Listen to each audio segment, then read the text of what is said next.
छोटे कद के जो बच्चे होते हैं उन्हें अक्सर आपने सर्कस में देखा होगा। भविष्य की चिंता नहीं होती है, पैसे की फिक्र होती है और छोटे कदकाठी के बच्चों को सर्कस में आपने नाचते देखा है।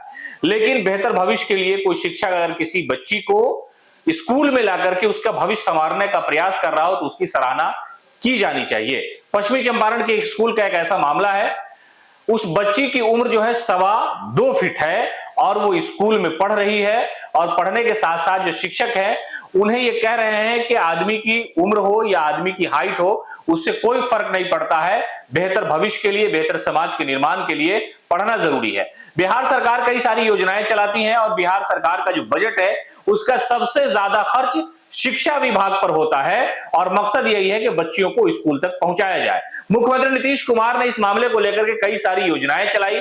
साइकिल योजना, पोशाक योजना और जो मिड डे मील योजना है उसमें भी यही मकसद है कि बच्चे और बच्चियां स्कूल जाए, संख्या बढ़े और सरकार ने जो कोशिश की उसमें उन्हें कामयाबी हाथ लगी।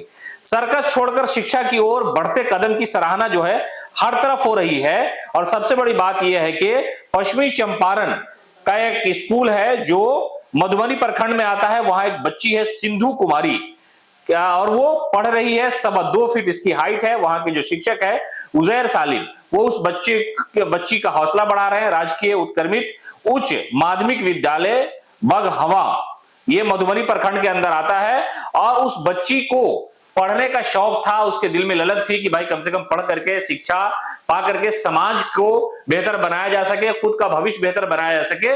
लेकिन एक तरह से उस इलाके में चर्चा इस बात की कि बहुत छोटी बच्ची है और उम्र हालांकि ज्यादा है लेकिन जो हाइट है वो 2-2.25 फीट के आसपास है। आमतौर से इस तरह के बच्चे और बच्चियों को आप सर्कस में करतब दिखाते हुए देखेंगे, लेकिन वो बच्ची अब स्कूल में है, 9वीं कक्षा की छात्रा है और शिक्षक जो है बड़े लाड प्यार से उसे स्कूल में बुलाते भी हैं और वो लगातार 5 किलोमीटर की जो दूरी है यानी उसका घर और जो स्कूल की दूरी है वो 5 किलोमीटर का फासला है। 5 किलोमीटर का सफर रोज तय करके वो स्कूल आती है और शिक्षक उन्हें अपने बच्चे की तरह प्यार से रखते हैं, समझाते हैं और उनको डांटते डपटते भी नहीं। तो एक तरह से कहें कि उस शिक्षक उजैर सालिम, उस बच्ची और उस स्कूल की जो सराहना है वो हर तरफ हो रही है और खास तौर से लोग ये कह रहे हैं कि शिक्षा पाने की अगर नियत हो, शिक्षक अगर शिक्षा दिलाने की नियत रखता हो तो आदमी चाहे वो छोटा हो, बड़ा हो, माजूर हो यानी किसी भी तरह की अगर दुश्वारी हो तो उन सारी चीजों को दूर किया जा सकता है। और इसी तरह की कहानी है उस स्कूल की, उस शिक्षक की और उस बच्ची की